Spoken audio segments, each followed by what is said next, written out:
LMT stock analysis for Tuesday and onwards. Am I buying? Covering all that in this very short 1-minute video, so watch till the end.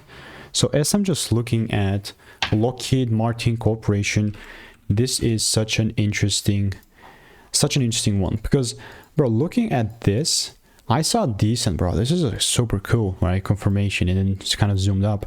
With this in mind, all I'm looking to do is still further take things up. But before I get into it, you can see that, okay, let me just mark up the highs. You can see that unless, like, I was looking to take it up beforehand, instead of showing, let me show. Here's the video, right? It was made like 1+ year back, and in this current range and where we're at, very open-minded for more long, so I'm counting this as like some sort of demand, and only if inside this demand I see my confirmation met, only then I'm looking to take it further up. If not, it's all good, you know. Why the heck would I look to force? So stay tuned. All I'm doing in the meantime is I'm waiting, and if you want to make more money trading in a simple lean way, click the first link in the description. It's free newsletter.